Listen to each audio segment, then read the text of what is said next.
I want y'all to think of this as an open audition. So whether you feel like you're on Broadway right now or Carolina Theater stage or Harrison Auditorium, this will be your stage.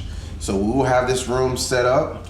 You standing up in front of this audience, in front of the world, telling them and sharing your ideas about something that's related to business and economics. And this is not an opportunity for me to just talk about my success, but it's a way for me to share everything with my peers so that they can understand how I built myself from where I started to where I am now. I want to start by asking you to think about the thing people know you for. Not the thing you casually do, the thing that became your identity. It is clear to me that our students have some intellectual curiosity that the world needs to hear. So this is a great exploration. It's pretty clear to see that our clothes are our voices before we get to say anything, and that's how people judge us. There's so many different services and everything provided here at HBCUs. I know people who do hair, nails, lashes. I even know somebody who gives facials of all things. One of the things that really struck me was your engaging to the camera, and then also your engagement to the audience. I get a sense of you're not a novice at this. You're not a novice in front of the camera. You're not intimidated by the moment.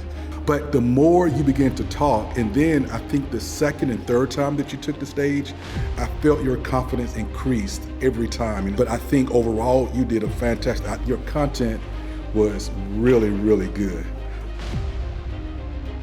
I would have lived with regret if I wouldn't have made this trip. And I would have always wondered what if, but whether I get it or not, I did my job.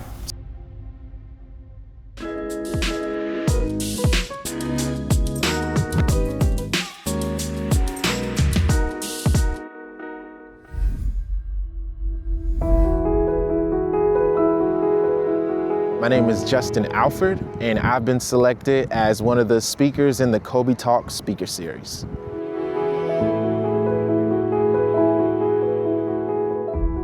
It's just an incredible opportunity. I fully believe in taking full advantage of the opportunity. We're only in the grand scheme of life. We're only here at A&T for a short amount of time.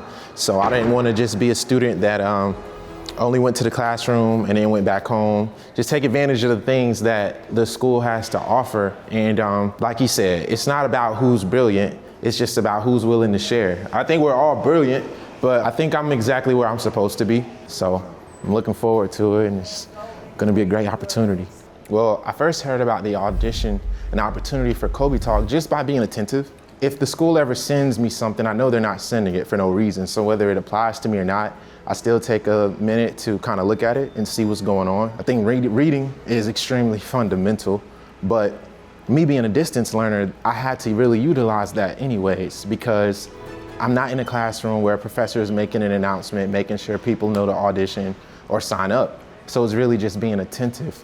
Distance learning, it's been a journey in itself. People ask me, they don't know how I could have had the discipline or the focus to do that and to stay on the path this long time, but I just always think chess, not checkers, just understanding that this is just a small pain for a huge gain. A little bit of gas, but a lifetime education. So when you think about it like that, it's not hard to decide. Some of the challenges I faced was just the autonomy, right?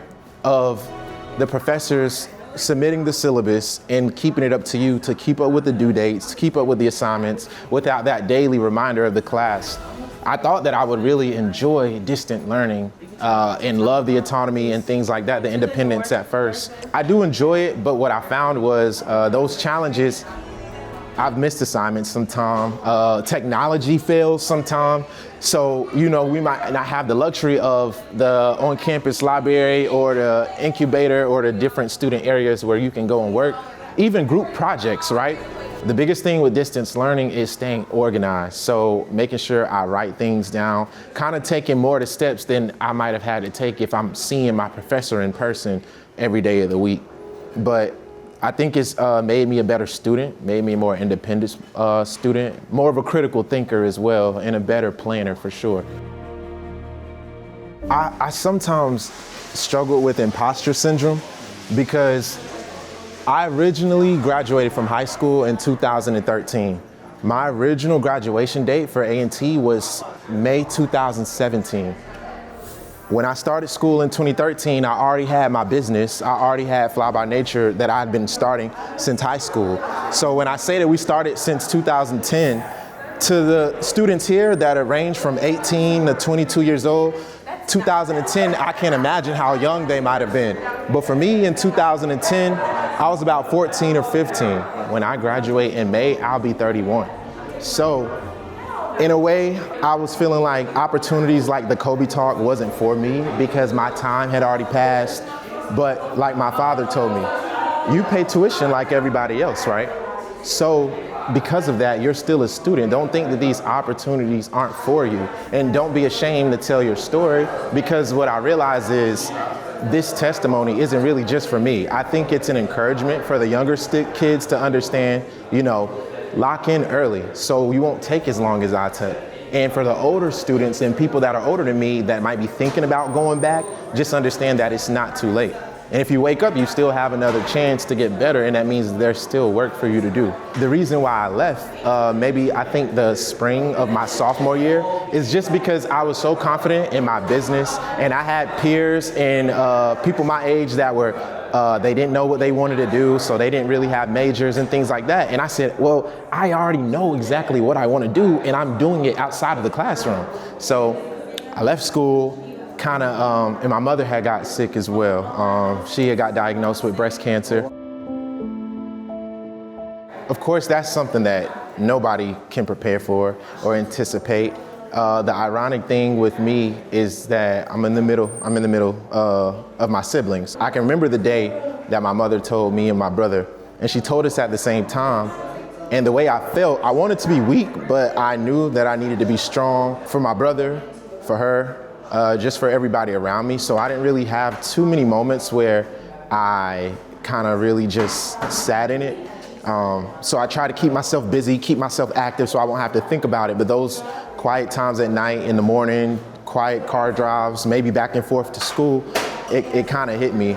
And what I thought about was, if God calls her and this is honestly her time, where does my legacy end? With her? Can I say that I finished school and that I'm in my career or that I'm doing these things, or am I just kind of trying to figure out? And I don't think sometimes that might have been a fair timeline for me to try to feel like I needed to rush and make things happen, but what it made me realize is how important each day was. And we don't really have a lot of days to waste. And that's sometimes I see like some of the younger people on campus that remind me of myself when I was young, first getting out here, just feeling like you have all the time in the world, and just understanding that the time here is really limited and the time in life. So you gotta really choose what you're gonna do with it. So in that situation with my mother, I try to keep it in the middle, because I know people and I'm close to people who have beat cancer, and I'm close to people and we're close to people that it kind of took them. So I try not to think too much of the other, just kind of keep a balanced head. But it just made me get more serious about the things that I wanted to do in life, the legacy I want to leave behind for my family. I think a lot of motivation for a lot of people just on campus and just in general is making the people that they care about proud. Being out of school, I jumped right into the workforce. The problem with that though was I knew I was great, but what I realized with the degree was this is society's proof that you're great. So I know I'm smart and able, but I was finding myself having jobs that just didn't match my full potential. I wasn't feeling fulfilled. And ironically, I think God was trying to show me something, because I would have, coworkers and sometimes people that might give me problems, but we're in two different places in life working the same type of occupation. And it's not no disrespect to them, but I might have been working a job, whether it's like a food line or something, just something slight that I could use so I could have gas money or like pay for clothes and things like that. Now you take that and you put somebody on the same exact pay schedule as me, but they have a mortgage and 4 kids to take care of, and they might be in their mid 50s or early 40s. So it made me understand that, because I feel this way about education, I have to understand the way society feels about it as well. And it really is a true thing when they say that education can be a way out, because this kind of put me on the path to understanding that School isn't just about being in classes and deciding what you want to do. It's really about the opportunities and the network. And I think that time that I had to be outside of the classroom and see what life could really look like for me without my degree just made it much more easier to decide to come back and finish school and just build a better foundation for myself. My degree I plan on getting my degree in May for liberal studies with a concentration in entrepreneurship and innovation. People might have often used to ask me, well, why don't you go to school for fashion or something like that, textiles? But what I really believe though, ever since I was younger and I first started my brand, that fashion was something that I had the ability to teach myself. What I really needed to learn from school was how to turn my hustle into a business, the right business terminology, the right steps, whether it's key performance indicators, whether it's accounting, whether it's economics, things like that, that might have been more of a challenge to teach myself. So then some people might ask, well, why didn't you get a degree in business? I plan on actually getting my MBA. So that's probably the highest business degree that I want to get. But liberal studies was just something that I found interesting, not at first because I really didn't know what it was, but when I thought about the kind of person I am, the kind of conversations I have with others, I'm definitely a deep thinker, a critical thinker, and I love educating and teaching people and learning. So with, the liberal studies degree, that can put me in the realm for education, but the entrepreneurship minor still keeps me business minded. What's so funny is that we often find ourselves trying to play this delicate line of ultimate confidence, but still humbleness and meekness. So on one hand, I had to just understand that, hey, I'm not the best at everything. It could be people here that's better than me. But then on the other hand, I thought, I know I did my thing or tried to do my thing. I think that what kind of shook me though was the fact that I went over my time. I didn't get to finish what I was saying, and I thought that would negatively impact me. And when I got called off early, when I was talking to my mother about it, I was letting her know I've been in auditions where you being called early can be a good thing or it could be a bad thing. On one hand, it can mean, well, we kind of already decided your spot is kind of already solidified, so we can kind of get you out the way and we can figure out what we're going to do with the other candidates. On the other hand, it could say, it's almost like American Idol, like, thanks for your time.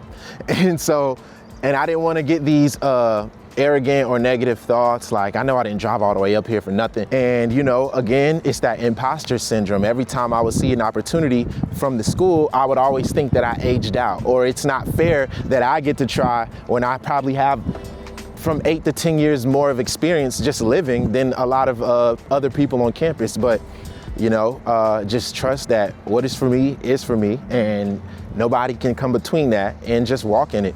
God doesn't waste anything.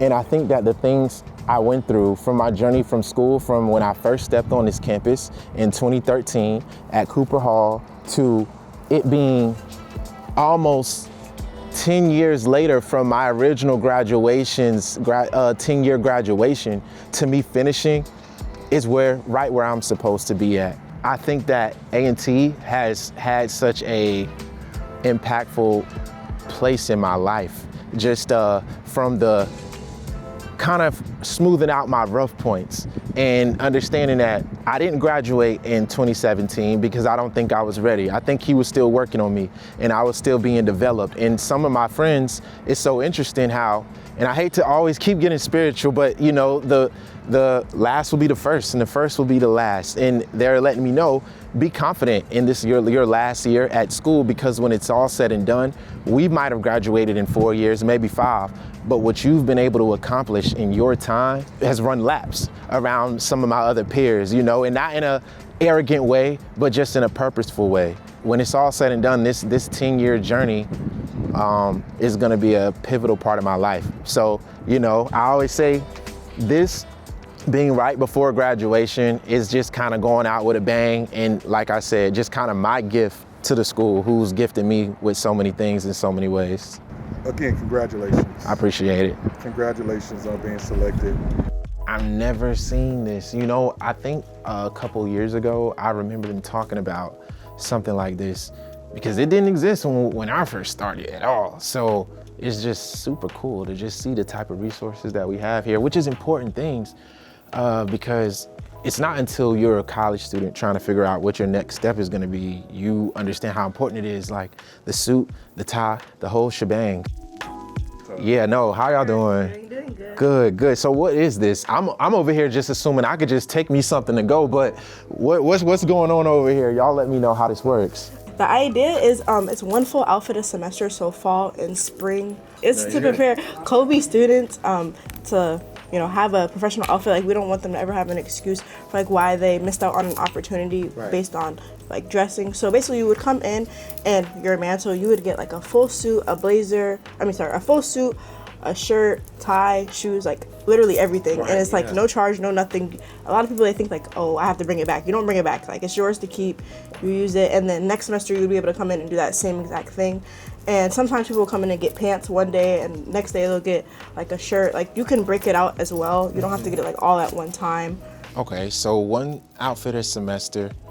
How did this, and I don't know if I have this story right, but kind of how long has this been going on, or why did this get started? Yes. And how did it get started? Yeah, so we just started this last semester, last September, I think it was. So they originally had a clothing closet upstairs in the dean's office, but a lot of students just didn't feel comfortable going up there to get clothes. A lot of students also didn't know that it was there. Gotcha. And so we wanted to bring it down here, make it more of like an inviting space. Kids can come in, try on clothes without feeling kind of like judged and anything like that. For sure. And just make it more like homey, I guess. We want students to come in and feel comfortable, just being their best selves. So.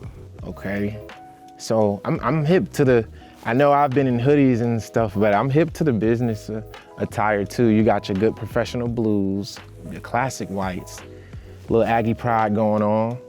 Good selection though.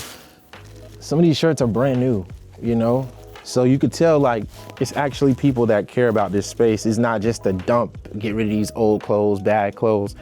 Students can grab something out of here and have some pride, which is important, especially with clothes. Yeah, I might have to take some of these myself. But no, definitely important. Your gray suits, your blacks, your browns, just business attire, your blues. I'm glad that COBE students are getting a chance to really learn about business attire, because you could miss opportunities just because you don't look the part and not even realize what's going on. So this is important. I hope they keep it going as long as they can. I'm gonna figure out a way how I can contribute and donate some things too, because like I said, I remember those times, definitely knowing how it is, having to call home, see if you can borrow some dollars to make it to H&M to find you something real quick before your interview. But nah, on campus and in an inviting space, like they said, is definitely necessary. It just shows like A&T is just growing. Like, who knows in 2036 how it's gonna look. It might be a whole style wing, so I see it and I love it.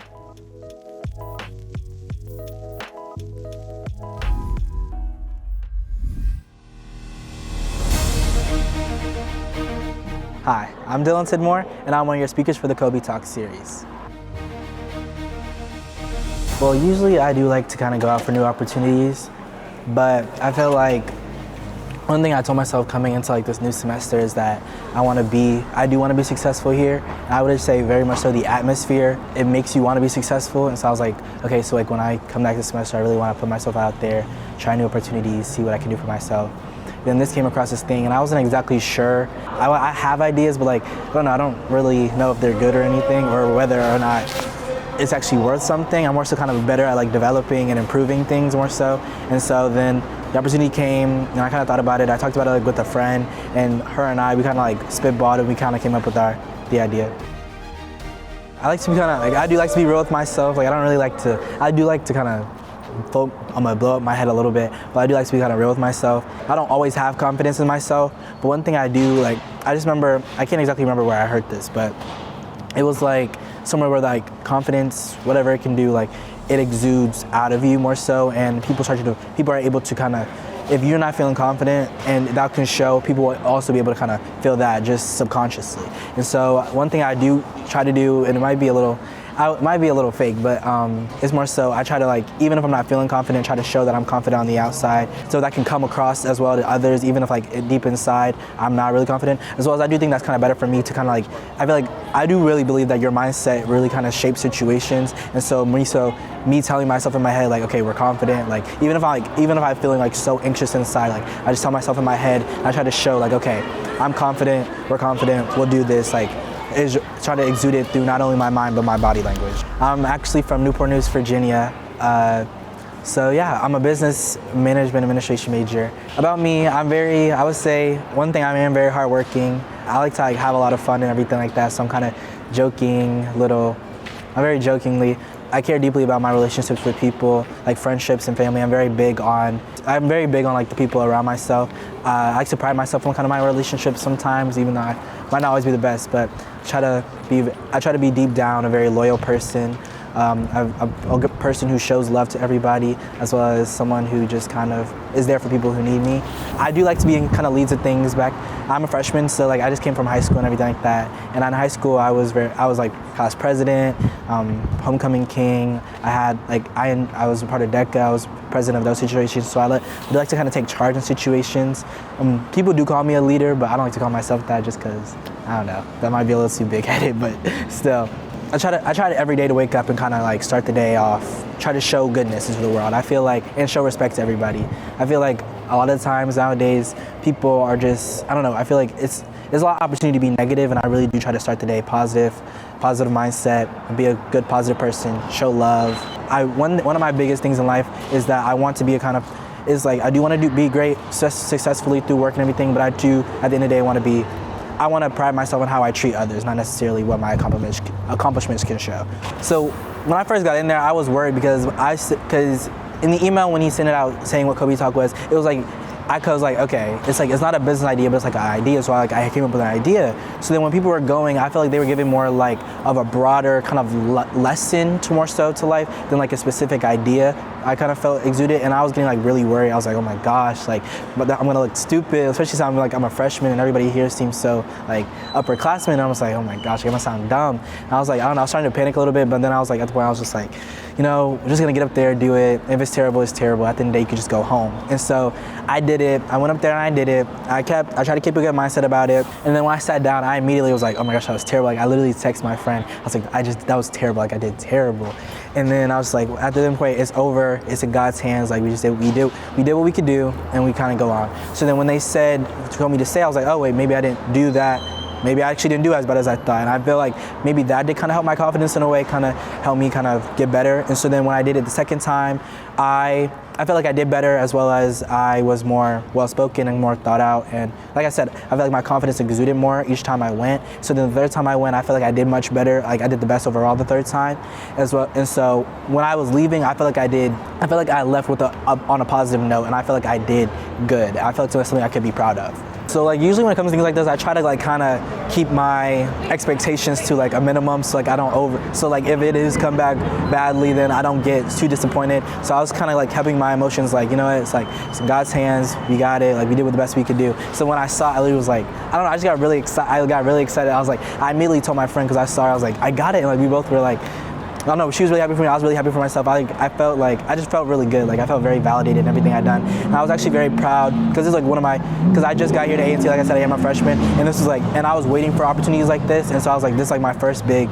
success and opportunity here, and I really was like, okay. But then like after that, I was like, wait, I just have to do all this all on my own. So like I got like a little bit nervous, but I was excited about the opportunity and excited to do my best. I would say to someone who is about to do something uncomfortable is, have your support system. So for me, like before I did it, I talked to my mom about it, as well as I kind of prayed to God. I'm a religious person. I'm a religious person. I'm a Christian, and so I know not everybody is, but like try to have that type of person you can kind of go to kind of feel like more, so you can feel more supported in the moment, and like knowing that at the end of the day, whatever happens, you will still have this person. So definitely have somebody to lean on. So as I would tell them to go in with, don't be so closed-minded, go in open-minded to the opportunity, as well as even if you are nervous, like I said, try to show confidence in what you do. Even if you are not as confident as you are, try to have the mentality, like don't put yourself in a bad mentality, because that will showcase in your performance, in my opinion. And so, have a good mentality, have a good idea or a good outcome of the situation in your head, and do the best you can.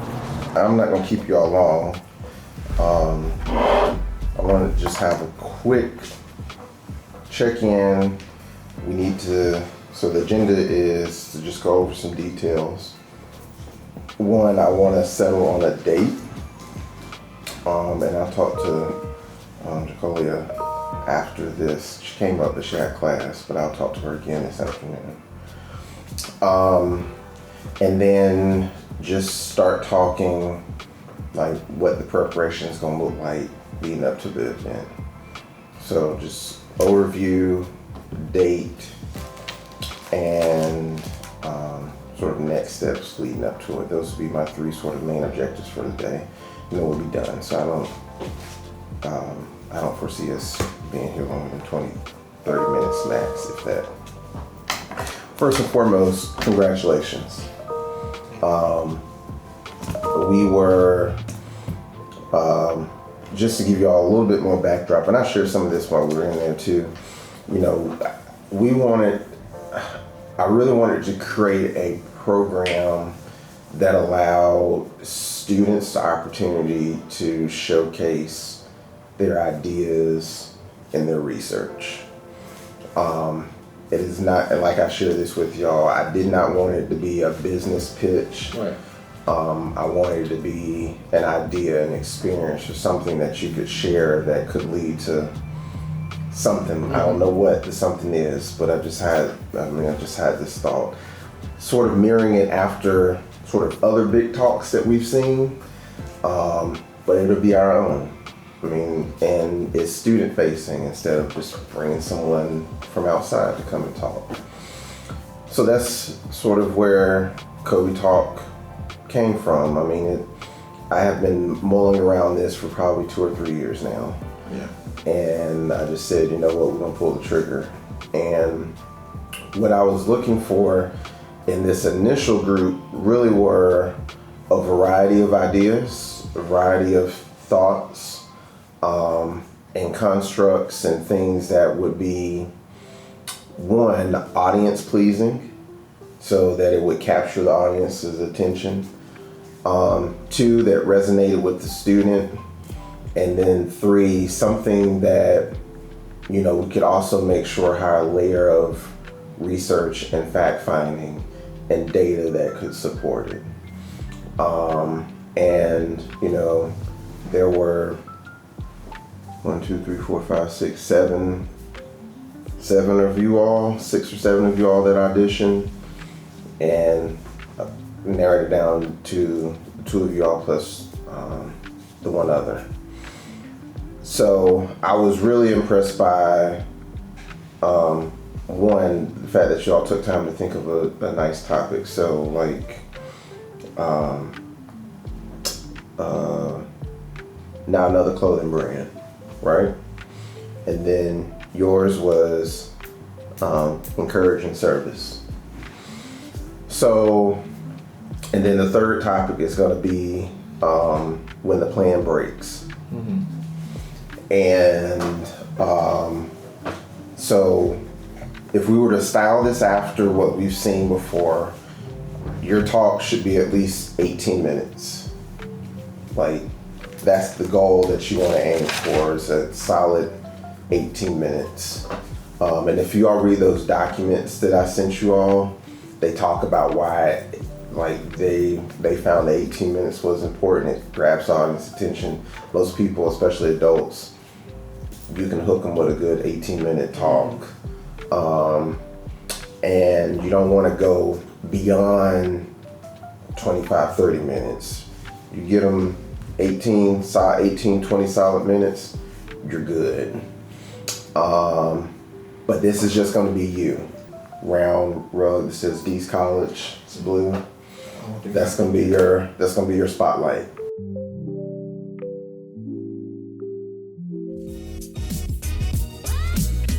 We'll leave space. Do you all want to have space? I put on there where you could ask, open the floor for questions from the audience. So, you know, you can take 5-10 minutes of questions at the end of your talk. And then, you know, that'll wrap up your segment. So how do you all want to enter? Do you want to walk down the aisle?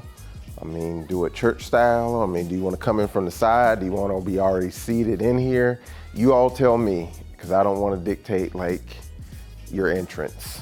Every hallway looked the same shoes, same brands, same logos. Different people, same presentation. I can specifically remember a time when I was walking through the halls after school with my headphones on, no music playing. My mother's logic was, we're gonna get these dress clothes, and that way you can be presentable at church and at school. 2 birds, 1 stone. When something works long enough, it quietly becomes who you think you are. And that's why losing a full ride scholarship to my dream school didn't just feel like losing an opportunity, it felt like losing the version of myself that made the most sense. Because when the thing you rely on stops working, you don't just feel disappointed, you feel disoriented. For a long time, results were how I measured myself. Grades, wins, acceptances. So every outcome felt like a judgment on who I was. But that made decision-making possible. Because when your worth is on the line, fear gets really loud. You know, if you give us you, that's what we want to see. So I think you're off to a good start. So thank you. Today, I want to talk with you about the economy that is built here on this campus. For me, it all started similarly to a lot of students, which you have. As I said, I'm from Virginia, and so when I came here, I didn't really know anybody. I came here all alone, excited to make friends, but I didn't necessarily come here with a community. We already create cell value. It's somewhat circulated internally, but how can we combine the individualities into a community, an economy? As we have these rehearsals, I want you to come up here and do it like you're gonna do it the day of. We'll give some feedback to help you strengthen it so that when you get up here, you just feel more comfortable and you're ready to rock and roll. So how did you think it went today? Overall, for rehearsal? I think their topics are solid. I think their presentation is gonna be great. And I'm looking forward to see how they do when the lights and camera turn on and the audience is full of people, and I think they're going to do some great work. So I'm excited.